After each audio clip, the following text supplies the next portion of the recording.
24ویں پارے کا خلاصہ پڑھیں گے۔ اللہ سے دعا کریں کہ باری تعالی ہم تمام پر اپنی رحمتیں برکتیں نازل فرمائے اور ہم تمام کو علم نافع عطا فرمائے، آمین ثم آمین۔ 24ویں پارے کا آغاز اور سورہ زمر کی آیت نمبر 32 فرمایا فمن اظلم ممن کذب علی اللہ وکذب بالصدق اذ جاء۔ قرآن فرما رہا ہے کہ اس سے زیادہ بڑا ظالم کون ہے جس نے جھوٹ بولا اور جھوٹ بھی بولا اللہ تعالیٰ پر، اور سچی بات کا جب اس کے پاس وہ سچی بات آئی تو اس نے انکار کر دیا۔ فرمایا الیس فی جہنم مثوی للکافرین، تو کیا دوزخ نہیں ہے ایسوں کا ٹھکانہ؟ یعنی جو اللہ تعالیٰ کی ذات پر بھی جھوٹ اور تہمت اور بہتان لگانے سے باز نہ آئے، اور جب اس کے پاس سچ آ پہنچا تو پھر اس کو چاہیے کہ وہ سچ کو تسلیم کر لے۔ اس کے بعد جو اگلی آیہ مبارکہ ہے وہ بہت ہی اہم ہے، بہت ہی اہم۔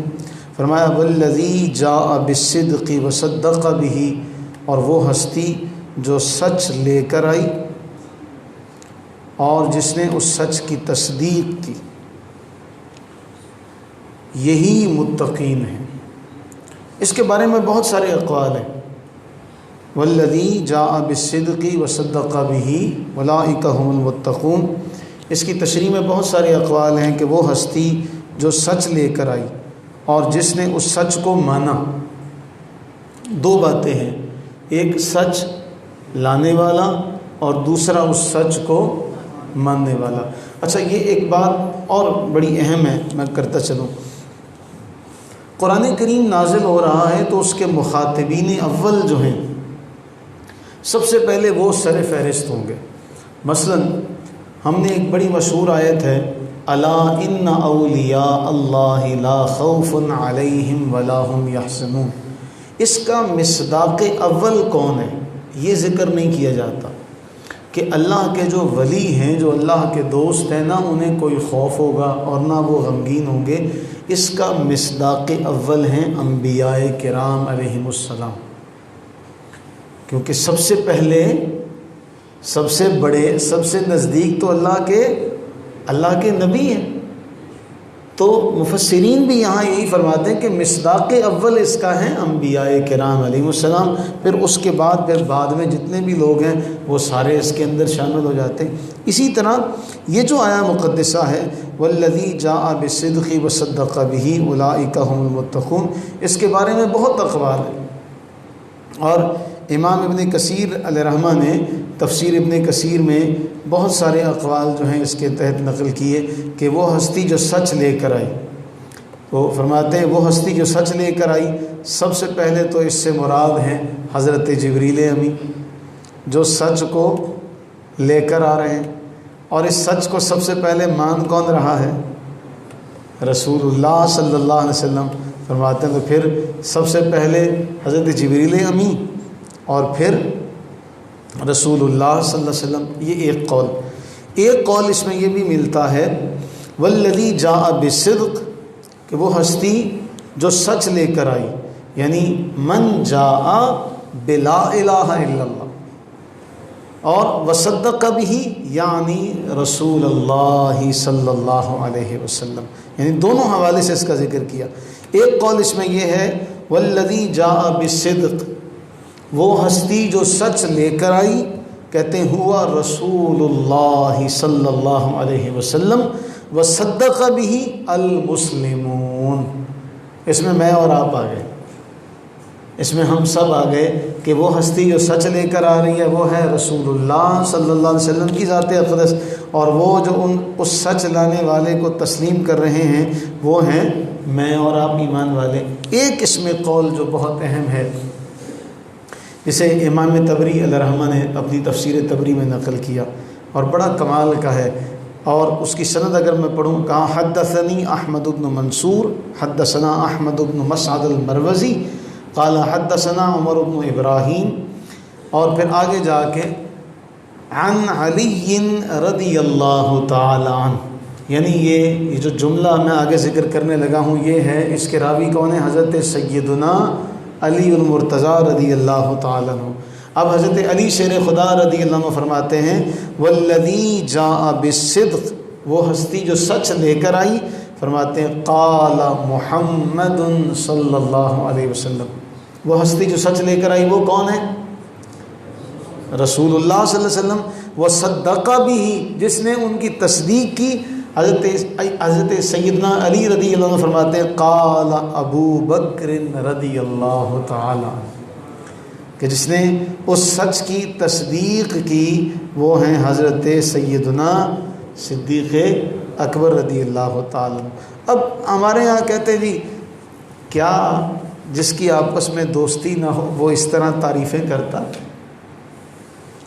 جس کی آپس میں دوستی نہ ہو وہ اس طرح ایک دوسرے کی تعریفیں کرتا؟ کیا عجیب معاملہ اور کیا پرفتن دور آ گیا کہ وہ جن کے بارے قرآن یہ گواہی دے رہا ہے کہ رحماء بینہم، یہ آپس میں بڑے مہربان تھے، آج تاریخی حوالے سے اس پر بحث کی جاتی ہے، ڈیبیٹ کی جاتی ہے۔ اور ایک دوست بتا رہے تھے کہ اب چینلز کی آپس میں دوڑ لگی ہوئی ہے، وہ مختلف مسالک کے علماء کو بلا کر آپس میں لڑائی کرواتے۔ کیا کبھی چینلز پر بیٹھ کر بھی اس طرح کے مسائل اور معاملات حل ہوئے ہیں جب ان کا مقصد ہی صرف لوگوں کے جذبات ابھارنا ہو؟ اور پھر سوشل میڈیا وہ عجیب سا ایک معاملہ ہے، ہر ایک کے ہاتھ میں موبائل ہے، اس کے اوپر ہر بندہ جو ہے وہ تبصرہ کرنے لگ پڑتا ہے۔ تو یہ جو معاملہ ہے پرفتن دور کے حوالے سے، اور آپ اس کی تحقیق کر کے دیکھ لیں، وہ خود یہ اینکرز خود اپنے انٹرویو میں کہتے ہیں جی ہمارے جو کان میں اسپیکر لگا ہوتا ہے، پروڈیوسر صاحب پیچھے سے کہتے ہیں لڑاؤ ان کو، اور لڑاؤ ان کو، اور لڑاؤ۔ اب وہ بات ابھار دی جاتی ہے اور آپس میں تان و تشنیع اور ایک دوسرے کے اوپر اس طرح کے معاملات۔ اللہ مان والحفیظ، اللہ تعالی ہمیں ایسے معاملے سے محفوظ فرمائے۔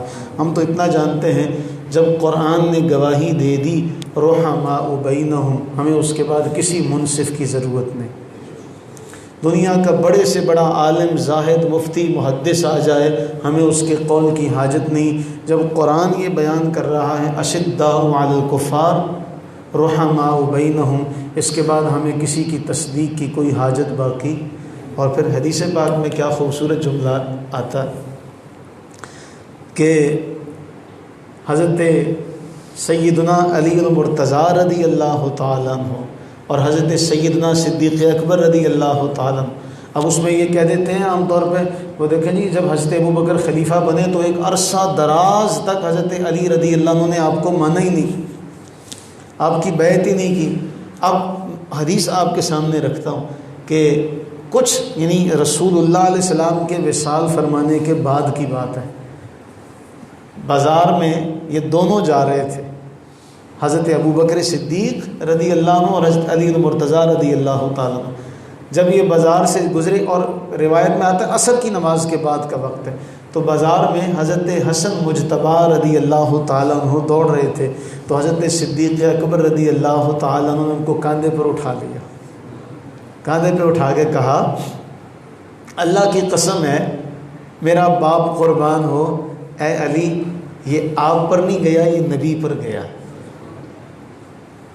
اے علی یہ آپ پر نہیں گیا، یہ نبی صلی اللہ علیہ وسلم پر گیا، یہ میرے ماں باپ اس پہ قربان ہیں، اللہ کی قسم یہ آپ پر نہیں بلکہ یہ رسول اللہ علیہ السلام پر گیا۔ اور حضرت علی رضی اللہ عنہ یہ بات سنتے اور ہنس پڑتے، مسکرا اٹھتے۔ تو ہم قرآن و حدیث دیکھیں تو قرآن نے تو ان کے بارے میں جا بجا ذکر کیا، احادیث میں ان کے بارے میں جا بجا اس طرح کی باتیں ملتی ہیں۔ تو اللہ تعالی ہمیں وہ پھول چننا اور پھول لوگوں تک پہنچانا نصیب فرمائے۔ اللہ ہمیں کانٹے بکھیرنے سے اور کانٹے لوگوں کے راستے میں بچھانے سے مالک محفوظ و مامون رکھے۔ اب اسی سورہ زمر میں آگے جا کے ایک بہت اہم معاملہ ذکر کیا گیا، فرمایا اے محبوب صلی اللہ علیہ وسلم وہ لوگ جو مایوس ہو چکے ہوں میرے بندوں میں سے انہیں خبر دے دیجئے کہ ان کا رب بڑا ہی مہربان ہے، ان کا رب بڑا ہی مہربان ہے، میرے بندوں کو بتا دیں، میرے بندوں کو خبر دے دیں۔ اچھا ہم دیکھیں قرآن کریم کا اسلوب، قرآن کا اسلوب کیا ہے کہ جب یہاں آتا ہے وَإِذَا سَأَلَكَ عِبَادِي عَنِّي فَإِنِّي قَرِيبٌ، کہ اے محبوب صلی اللہ علیہ وسلم جب آپ سے میرے بندے میرے بارے میں پوچھیں تو آپ انہیں کہہ دیں کہ میں قریب، میں کیا ہوں، میں قریب ہوں۔ اور یہاں فرمایا اے محبوب آپ ان کو خبر دیں، آپ ان کو خبر دیں۔ بندے کس کے ہیں؟ اللہ تعالیٰ کے، اور خبر کون دے رہا ہے؟ رسول اللہ علیہ الصلوۃ والتسلیم۔ قل، اے محبوب آپ کہیں، آپ میرے بندوں سے کہیں، یا عبادی، اے میرے بندوں۔ کون سے بندے؟ الذین اسرفوا علی انفسہم، جنہوں نے اپنی جانوں پر ظلم کر لیا، نافرمانی کر لی، گناہ کر لیا، انہیں خبر دیں لا تقنطوا من رحمت اللہ، اللہ کی رحمت سے مایوس نہ ہونا، اللہ کی رحمت سے مایوس نہ ہونا۔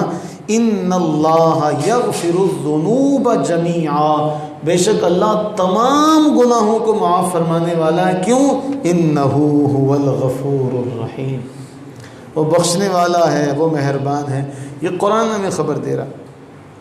پھر اسی سورہ کے آخر میں اللہ رب العزت نے جو نقشہ کھینچا ہے قیامت کے حوالے سے، وہ بھی بڑا اہم ہے کہ قیامت کے قرب میں کیا ہوگا۔ وَنُفِخَ فِي الصُّورِ، جب سور پھونکا جائے گا، پہلے سور کے بعد کیا ہوگا، دوسرے سور کے بعد کیا ہوگا، اور پھر کیسے میدان محشر بپا ہوگا۔ اس سورہ زمر کے آخری رکوع کو پڑھیے گا، بہت مزہ آئے گا۔ پہلے اللہ تعالیٰ اہل جہنم کی خبر دے رہا ہے کہ وَسِيقَ الَّذِينَ كَفَرُوا إِلَىٰ جَهَنَّمَ زُمَرًا، جب جہنمیوں کو ہانکا جائے گا اور جب وہ جائیں گے دروازے بند پائیں گے۔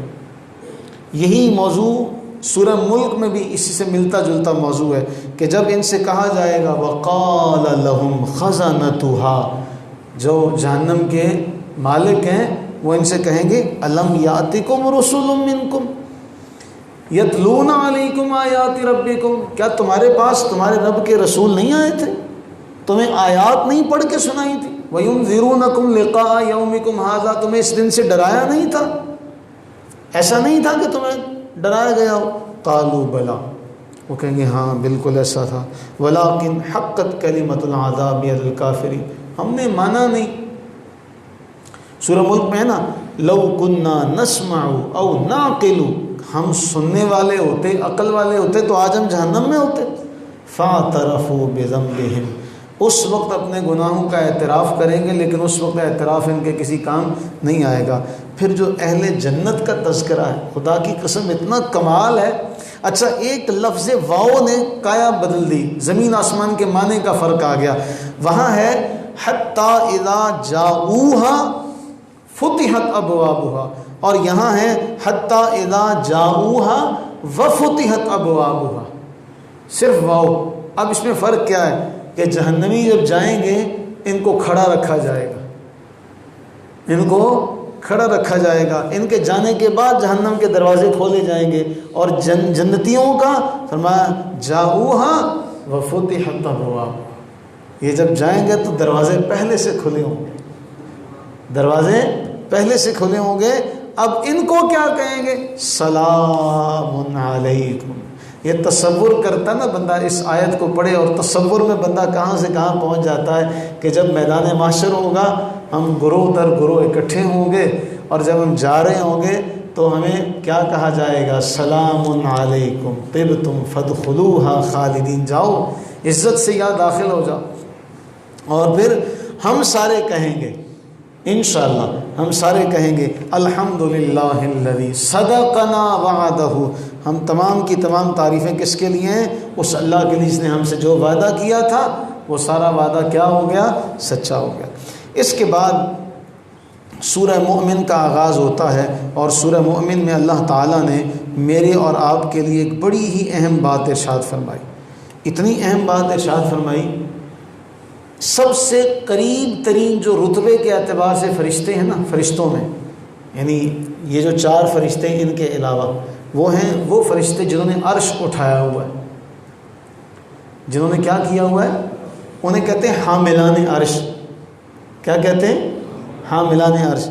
قرآن گواہی دے رہا ہے جنہوں نے عرش اٹھایا ہوا ہے نا، اٹھایا عرش ہے، اٹھایا عرش ہے۔ اللہ فرما رہے ہیں وَيَسْتَغْفِرُونَ لِلَّذِينَ آمَنُوا، عرش میرا اٹھایا ہے اور دعا مانگتے ایمان والوں کے لیے، یا اللہ ان کی بخشش کر۔ الَّذِينَ يَحْمِلُونَ الْعَرْشَ وَمَنْ حَوْلَهُ، اس کے ارد گرد بھی جو لوگ، جو فرشتے ہیں، عرش اٹھا کے اللہ کی تسبیح بیان کر کے اگر کچھ مانگتے ہیں تو وہ کہتے ہیں اے باری تعالیٰ ربنا وسعت کل شیء، اے اللہ تیری رحمت تو ہر چیز سے زیادہ وسیع ہے، اس لیے اے اللہ ایمان والوں کی بخشش فرما دے، ایمان والوں کو بخش دے۔